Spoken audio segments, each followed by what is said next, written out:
Hello again, everyone. Now, second lesson in chapter 13.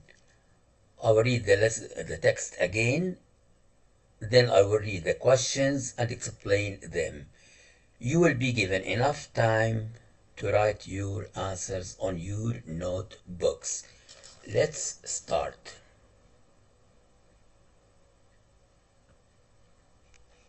Course 5, Lesson 38. Oliver Twist, Chapter 13. A Terrible Job. It was a chill, damp, windy night when Fagin went out to visit Bill Sikes. He and Sikes were busily planning to rob a house in the Chertsey. Such silver is there, my dear, such silver, said Fagin, rubbing his hands together. Sikes was going to do the job with another robber, Toby Crackit. Toby had been hanging about the fine house for 2 weeks. But he had not been able to get any of the servants to join in their plot. The old lady has employed some of them for 20 years.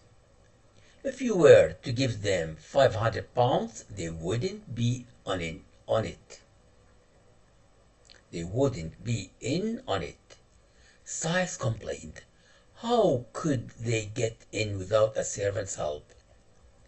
Someone would have to sneak in the house through a small window. Toby and Sykes had already tested the doors and shutters for the house. There was only one small window. Luckily, it was left open at night so the dog could get in and out. The robbers would need a small child to go in the window and open the front door for them. Oliver is the boy for you, said Fagin. He's been in training these last few weeks. It's time he began to work for his bread. Besides, the other boys are all too big. Sykes frowned. What makes you take such trouble with that brat? He grumbled. There are 50 other boys out in the street. You might pick and choose from any of them. Because they're of no use to me, my dear, said Fagin. Their looks convict them when they get into trouble. With this boy I could do what I couldn't with 20 of them. And I'll have more power over him once he's done a robbery. That's all I want. Now, when is the job to be done? Night after tomorrow. Good, said Fagin. There's no moon. It was decided that Oliver would go with Nancy more willingly than with anyone else. So she was chosen to take Oliver to Sykes. The next night, Nancy walked out Fagin's door holding Oliver's hand tightly. Oliver thought about calling for help, for many people were still in the streets.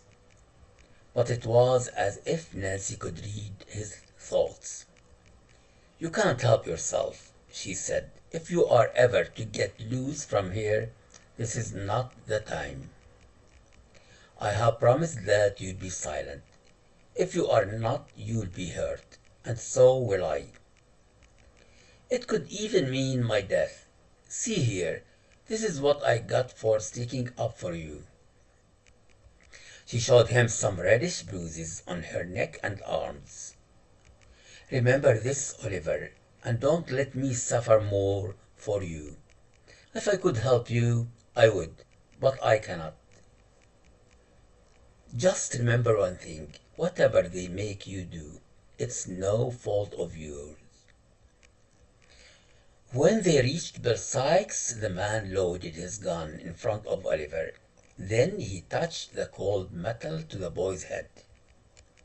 If you speak a word when we're out there, he threatened, you'd better say your prayers first.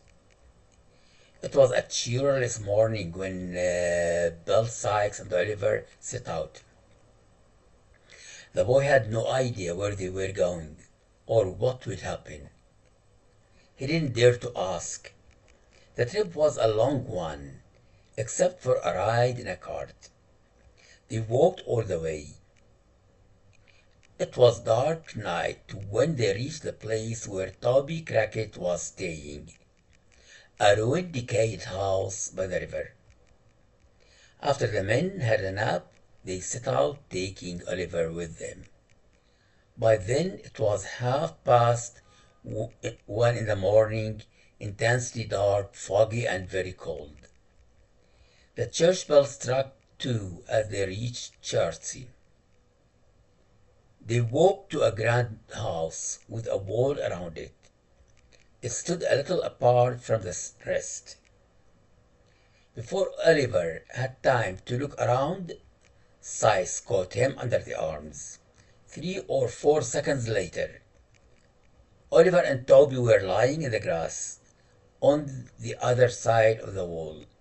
Sykes followed directly. Then they crept slowly toward the house.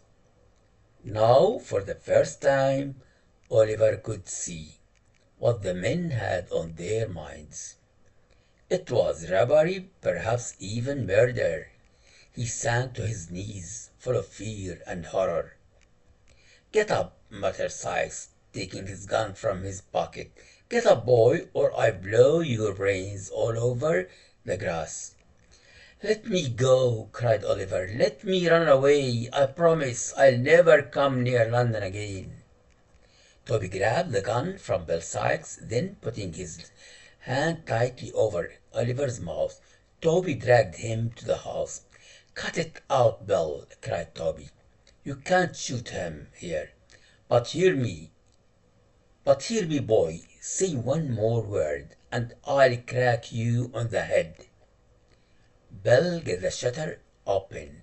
"The boy will be all right." In a minute they had the window open. Sykes whispered to Oliver, "Now listen, take this lantern. When I put you through this window, go up the steps and along the hall to the street door. Then open the door and let us in." Sykes pushed Oliver through the window. The boy looked back and saw the gun pointing at him. "Now," Sykes hissed. Oliver decided he could run up the stairs and warn the family. He started walking slowly. Then Sykes yelled in alarm, "Come back, back, back!" Oliver's lantern fell to the floor. He saw a light and 2 frightened-looking men at the top of the stairs. Then there was a bright flash, followed by a loud noise and smoke. Oliver fell back to the window. Sykes grabbed him by the collar and pulled him out. "They've hit him!" cried Sykes. "Quick! See how the boy bleeds!" A bell rang loudly. Oliver heard men shouting and guns shooting. For a minute he felt himself being carried over uneven ground at a rapid pace.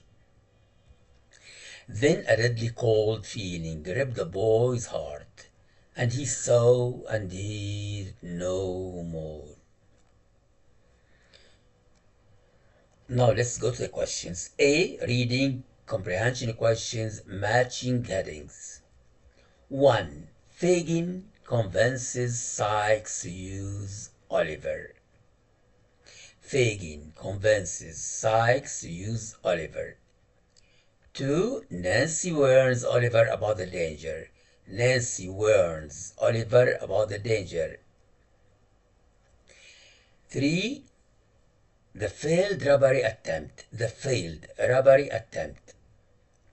4. Toby Crackett's surveillance of the house. Toby Crackett's surveillance of the house.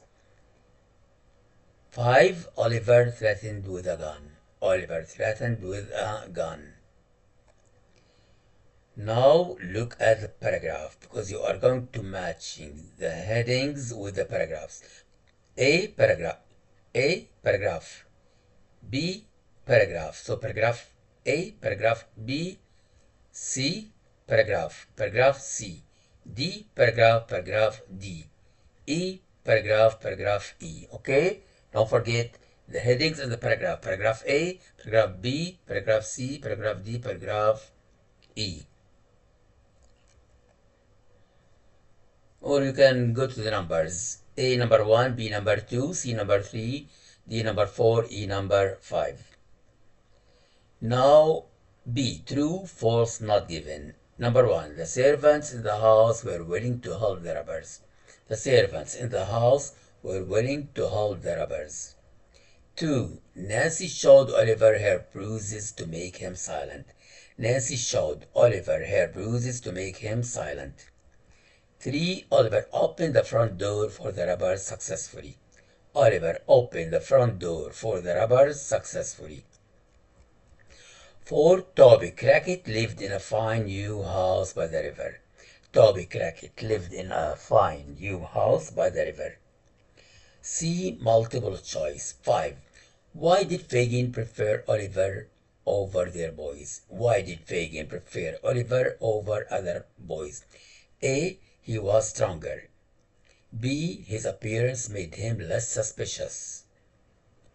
C. He was older and cleverer. D. He had already stolen many things. Number 6. What did Oliver decide to do after being pushed through the window? What did Oliver decide to do after being pushed through the window? A. Escape and run back to London. B. Open the front door quietly. C. Warn the family upstairs. D. Hide in the hall.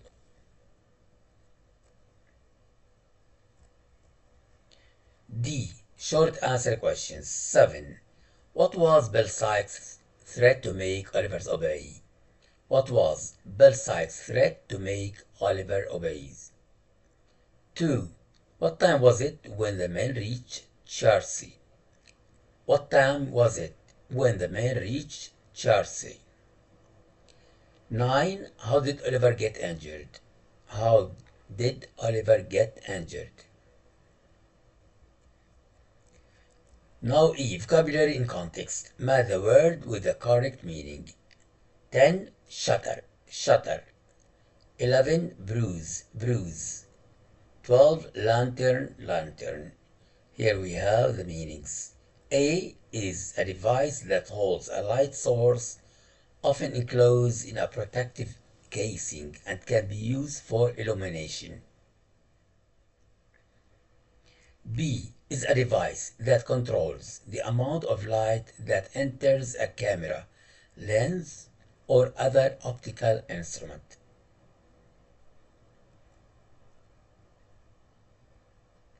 C is a mark on the skin caused by injury.